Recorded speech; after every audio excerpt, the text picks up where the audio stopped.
혹시 절대 망하지 않는다, 뭐 이런 신화를 가진 사업이 있다고 생각하십니까? 대한민국 자영업 시장에는 지난 수십 년간 바로 그 불패의 상징으로 불려온 이름이 하나 있었죠. 바로 베스킨라빈스입니다. 아마 우리 모두의 기억 속에 달콤한 순간 하나쯤은 차지하고 있는 곳일 거예요. 그런데 말이죠. 저희가 이번에 그 견고해 보이던 신화에 나타난 균열의 실체를 한번 깊게 파헤쳐 봤습니다. 저희 채널에서 지난 10년간의 재무 데이터랑 가맹사업 공시 정보를 전부 뜯어봤거든요. 그랬더니 정말 놀라운 이야기가 모습을 드러냈습니다. 1999년 이후에 단 한 번도 적자를 낸 적이 없던 이 거대 기업이 2023년에 사상 첫 영업 적자를 기록했다는 사실. 이거 정말 충격적이죠. 바로 그 지점에서 오늘 이야기가 시작됩니다. 같은 시기에 아주 흥미로운 기사가 하나 있었죠. 벌집구를 이렇게 예쁘게 올려주던 작은 요거트 아이스크림 가게, 요거트 아이스크림의 정석, 우리가 줄여서 요아정이라고 부르는 곳이요. 이 브랜드가 2024년에 무전 4천억 원이라는 어마어마한 가치를 인정받으면서 매각이 됐습니다. 한쪽은 사상 첫 적자, 다른 한쪽은 4천억 원의 잭팟. 네, 그래서 오늘 우리가 깊이 파고들 질문은 바로 이겁니다. 이게 단순히 아이스크림 업계의 유행이 변한 걸까요? 아니면 더 거대한 어떤 경제적 지각 변동의 전조일까요? 저는 후자에 가깝다고 봅니다. 오늘 우리가 함께 분석해 볼 이 현상은요. 현재 대한민국 소비 시장의 아주 핵심적인 변화를 보여주고 있어요. 뭐랄까 중산층을 겨냥한 비즈니스 모델의 붕괴, 그리고 초양극화 소비의 시작, 이걸 보여주는 매우 중요한 신호탄이라는 거죠. 아마 오늘 이 분석이 끝나고 나면 여러분의 소비 습관, 또 투자 관점까지 완전히 새로운 시각으로 보게 되실 겁니다. 좋습니다. 그럼 이 거대한 변화를 이해하기 위해서 먼저 현장의 목소리부터 한번 들어보죠. 저희가 가상의 인물 2명을 설정해봤습니다. 10년 넘게 베스킨라빈스를 운영해온 점주 박 사장님, 그리고 요즘 아이스크림을 즐겨 먹는 대학생 지은 씨, 이 두 사람의 시각을 통해서 위기의 실체를 한번 들여다보겠습니다.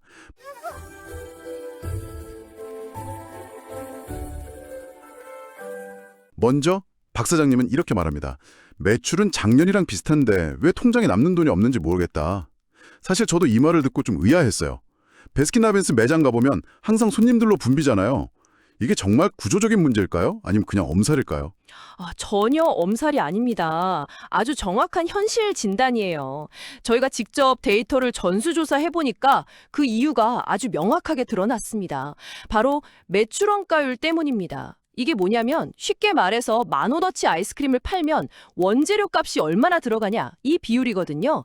근데 이 비율이 이미 50%를 훌쩍 넘어섰습니다. 와, 10,000원 벌면 5,000원 이상이 그냥 재료비로 사라진다는 거네요? 네, 그냥 사라지는 거죠. 특히 주 원료인 우유, 설탕, 그리고 결정적으로 초콜릿의 원료인 코코아 가격이 말 그대로 폭등했습니다. 2024년에만 코코아 국제 가격이 178%나 치솟았어요. 178%요. 2배도 아니고 거의 3배 가까이 오른 거네요? 그렇습니다. 이게 뭐 서아프리카의 기후변화나 국제 분쟁 같은 거대한 흐름 때문이라 점주 개인이 어떻게 할 수 있는 영역이 아니에요. 근데 문제는 여기서 그치지가 않습니다. 여기에 배달 플랫폼에 내는 수수료, 매년 오르는 인건비와 전교요금까지 더해지니까 점주가 아무리 열심히 아이스크림을 퍼 담아도 정작 돈은 원자재 공급사나 배달앱, 정부나 한전이 가져가는 구조가 완전히 굳어져 버린 겁니다. 아, 정말 속상한 상황이네요. 열심히 일한 대가가 엉뚱한 곳으로 다 새어나가는 구조라니. 자, 그런데 이렇게 공급자인 박 사장님이 힘들어하는 동안에 소비자 쪽인 대학생 지은 씨의 생각은 완전히 다른 곳을 향하고 있습니다.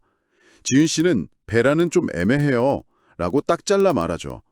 저는 이 애매하다는 한마디가 이 모든 문제의 핵심을 꿰뚫는 것 같아요. 바로 그 애매함이 핵심입니다. 지은 씨와 같은 요즘 소비재들의 지갑은요, 마치 자석의 양극처럼 딱 2개의 극단으로만 열립니다. 첫 번째 극단은 극강의 가성비 시장이에요. 예를 들면 한 개에 400원, 500원 하는 아이스크림을 파는 무인 할인점 같은 곳이죠. 집에서 편하게 TV 보면서 먹을 건데 굳이 비싼 돈을 쓸 이유가 없다고 생각하는 겁니다. 실제로 2025년 기준으로 아이스크림 유통 채널 점유율 1위가 편의점을 제치고 바로 이 무인 점포가 차지했어요. 놀랍네요. 그냥 동네 구멍가게 같았던 무인 할인점이 시장을 그렇게 장악했다니. 그럼 다른 한쪽 극단은 뭔가요? 바로 극강의 가심비 시장입니다. 심리적 만족감을 사는 시장이라는 뜻이죠. 이건 단순히 상품을 사는 게 아니라 나만의 경험과 만족감을 사는 행위예요. 요하정에 바로 이 지점을 정확하게 파고들었죠. 내가 원하는 대로 벌집꿀, 초코쉘, 신선한 과일을 막 산더미처럼 쌓아서 나만의 작품을 만들고 이걸 SNS에 올려서 자랑하는 그 경험 자체에 기꺼이 10,000원, 20,000원을 쓰는 겁니다. 결국 베스킨라빈스는 그 중간에 딱 끼어버렸군요. 일상적으로 먹기엔 무인 할인점보다 비싸고 또 특별한 경험을 하기엔 요하정만큼 힙하지 않은 말 그대로 샌드위치 신세가 된 거네요. 정확합니다.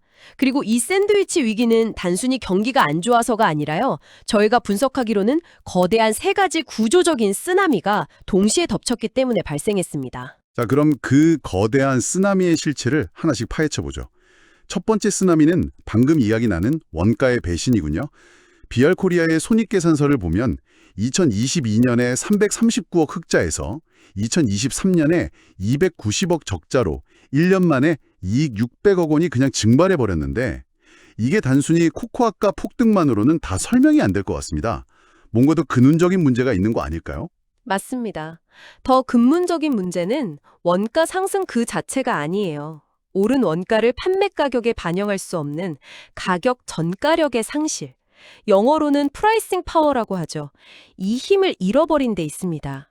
예를 들어서 하겐다즈나 베넨제리스 같은 프리미엄 브랜드는 원가가 올라도 뭐 원래 비싼 브랜드니까 하면서 소비자들이 가격 인상을 비교적 쉽게 수용합니다.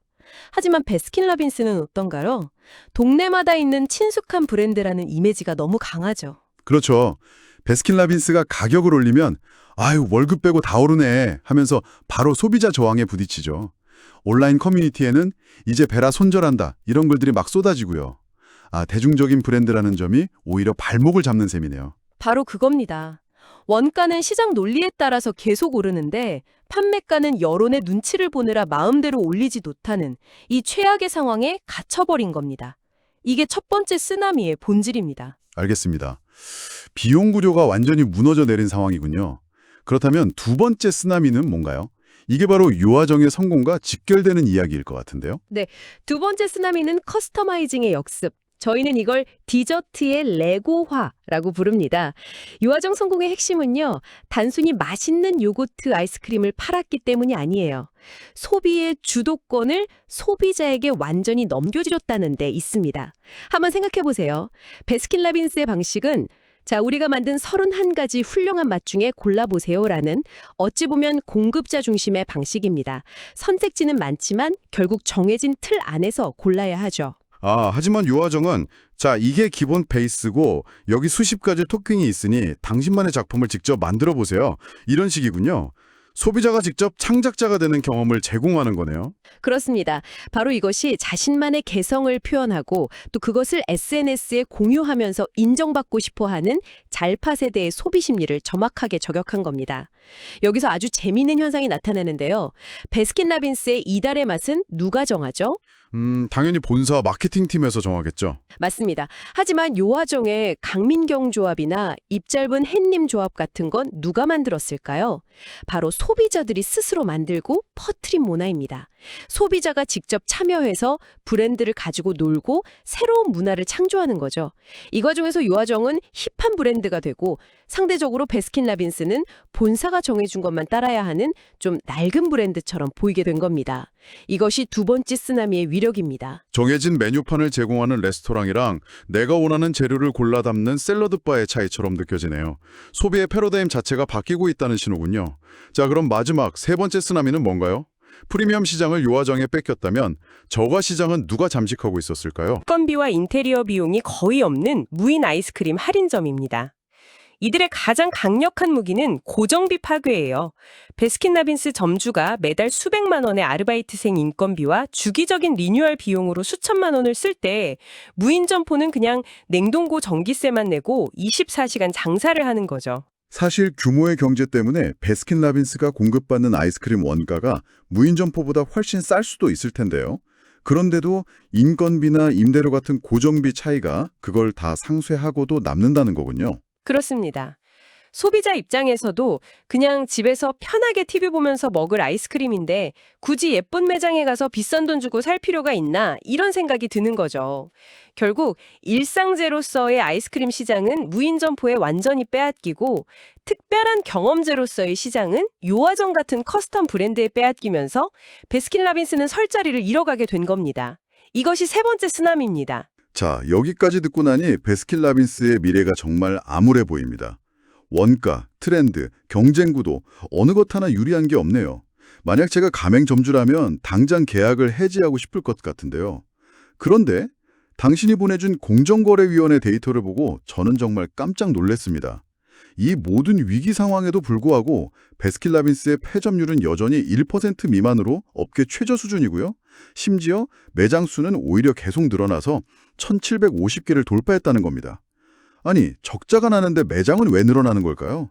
이 현상은 어떻게 설명해야 하죠? 바로 여기에 SPC 그룹의 숨겨진 생존 전략, 즉 플랜 B가 숨어 있습니다. 겉으로 보이는 위기 뒤에서 그들은 아주 영리하게 사업의 본질을 바꾸고 있었던 거죠. 이 반격의 설계도는 크게 세 가지로 요약할 수 있습니다. 첫째, 그들은 더 이상 스스로를 단순한 아이스크림 가게로 정의하지 않습니다. 아이스크림 가게가 아니면 뭘로 본다는 거죠? 이제 베스킨라빈스는 케이크 가게이자 하나의 기프트 플랫폼입니다. 한번 생각해 보세요. 여러분이 생일이나 기념일에 카카오톡 선물하기로 가장 많이 주고받는 쿠폰 중 하나가 뭔가요? 아, 생각해보니 베스킨라빈스 아이스크림 케이크 쿠폰이 정말 많네요. 저도 몇 개 받아본 기억이 납니다. 바로 그겁니다. 아이스크림 케이크를 선물하는 것은 이제 하나의 국민적인 문화로 자리 잡았어요. 이 강력하고 안정적인 선물 수요가 날씨나 유행에 따라 변동성이 큰 아이스크림 단품 매출의 하한선을 아주 단단하게 받쳐주는 방패 역할을 하고 있는 겁니다. 아이스크림 판매가 좀 줄어도 꾸준한 케이크 판매가 버텨주니까 매장이 망하지 않고 버틸 수 있는 거죠. 아, 더울 때 찾는 간식이 아니라 특별한 날을 위한 문화상품으로 사업의 무게중심을 옮기고 있다는 거군요. 와, 정말 영리한 전략입니다. 둘째는 AI와의 결합을 통한 압도적인 고급화 전략입니다. 최근에 구글의 인공지능 제미나이와 협업해서 인간의 상상력만으로는 만들기 어려운 새로운 맛을 개발하고요. 워크숍 바이 베스킨라빈스라는 실험적인 플래그십 매장을 열었습니다. 이곳은 단순히 아이스크림을 파는 곳이 아니라 전문 도선트의 설명을 들으면서 아이스크림을 마치 파인 다이닝의 코스 요리처럼 체험하는 그런 미식 공간입니다. 일관 요아정의 힙함과는 전혀 다른 차원의 접근이네요. 요아정이 나만의 레시피라는 재미를 준다면 베스킨라빈스는 최고 전문가와 AI가 설계한 미식 경험이라는 어떤 권위를 내세우는 거군요. 정확합니다. 너희는 토핑을 마음대로 올리니 우리는 AI가 설계한 맛을 전문가의 설명과 함께 즐긴다. 이런 식으로 아예 격을 다르게 만들어서 럭셔리 경험으로 맞불을 놓겠다는 명확한 전략입니다. 대중적인 브랜드 이미지를 유지하면서도 일부에서는 초고가 프리미엄 전략을 동시에 구사하는 투트랙 전략인 셈이죠. 알겠습니다. 마지막 세 번째 생존 전략은 뭔가요? 마지막으로 결코 무시할 수 없는 규모의 경제와 인프라의 힘입니다. 요아정이 4천억 원에 팔렸다고 해도 매장 수는 아직 600개에서 700개 수준입니다. 근데 베스킨라빈스는 전국에 1,700개가 넘는 매장을 가지고 있죠. 이 압도적인 물류망과 수십 년간 쌓아온 브랜드 인지도는 신생 브랜드가 단기간에 따라올 수 없는 막강한 해자, 그러니까 성을 둘러싼 깊은 연못과 같은 강력한 방어선입니다. 최근에 SPC가 던킨과의 물류 시스템을 통합한 것도 이 거대한 인프라의 효율을 극대화해서 비용을 통제하고 경쟁력을 더 높이려는 시도고요. 정리하자면 위기 속에서도 케이크라는 확실한 캐시카우를 지키고 한쪽에서는 럭셔리 경험으로 새로운 시장을 개척하면서 동시에 압도적인 인프라로 경쟁자들의 진입을 막는 굉장히 입체적인 전략을 구사하고 있다는 거네요. 맞습니다. 그래서 적자가 났음에도 불구하고 가맹점주들이 떠나지 않는 겁니다.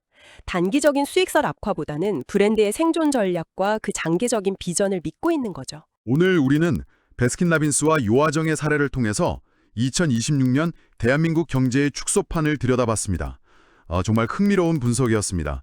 이 치열한 경쟁 속에서 여러분이 앞으로의 사업이나 투자를 위해 기억해야 할 세 가지 생존 수칙을 정리해 볼 수 있겠네요. 첫째, 중간은 이제 정말 위험합니다. 초저가로 비용 구조를 파괴하거나 요아정처럼 초개인화된 프리미엄 경험을 제공해야 합니다. 어설프게, 무난하게, 대중적으로 접근했다간 베스킨라빈스처럼 꼼짝없이 샌드위치 신세가 될 수 있다는 거죠. 둘째, 브랜드 이름이 아니라 수익 구조의 본질을 봐야 합니다. 23년 만에 적자가 보여주듯이 아무리 유명한 브랜드라도 원가와 비용 구조가 취약하면 한순간에 무너질 수 있습니다. 창업을 고민하신다면 브랜드 인지도보다 원가율, 인건비 의존도 같은 이런 수익률 방어 구조를 먼저 따져봐야 합니다. 그리고 마지막 셋째, 결국 시장은 대체 불가능한 경험에 돈을 쓴다는 사실입니다. 유화정은 내 맘대로 만드는 경험을 팔았고 베스킨라빈스의 생존 전략 역시 선물하는 문화와 미식 체험이라는 대체 불가능한 경험에 뿌리를 두고 있잖아요. 소비자는 이제 단순한 상품에는 지갑을 열지 않는다는 것, 이걸 꼭 기억해야 할 것 같습니다. 오늘 우리가 나눈 이야기를 마무리하면서 여러분께 생각해 볼 만한 질문 하나를 던지고 싶습니다. 베스킨라빈스는 살아남기 위해서 스스로를 아이스크림 가게라는 정체성을 넘어서 케이크 플랫폼과 체험 공간으로 진화시키고 있습니다. 여기서 우리는 이런 질문을 던져볼 수 있습니다. 하나의 브랜드가 생존을 위해 자신의 핵심 정체성마저 바꿔야 하는 시대라면 지금 여러분이 굳게 믿고 있는 다른 안전자산들의 본질은 과연 무엇일까요? 그들의 생존 전략은 지금 어디를 향하고 있을까요? 이 질문을 통해 시장을 보는 새로운 눈을 가지시게 되기를 바랍니다. 오늘 분석이 여러분의 경제를 보는 눈을 한 뼘 더 성장시켰기를 바랍니다. 저희 채널 행복한 경제학은 이렇게 데이터와 현장을 넘나들며 경제의 본질을 파헤치는 깊이 있는 이야기를 계속 전해드릴 예정입니다. 오늘 내용이 유익하셨다면 구독과 좋아요 꼭 부탁드리고요. 특히 주변에 사업을 하시거나 투자에 관심 있는 분들이 계시다면 이 영상을 공유해 주시는 것이 저희에게는 가장 큰 힘이 됩니다. 그럼 저희는 다음 주에 더 흥미로운 주제로 다시 찾아뵙겠습니다. 감사합니다. 감사합니다.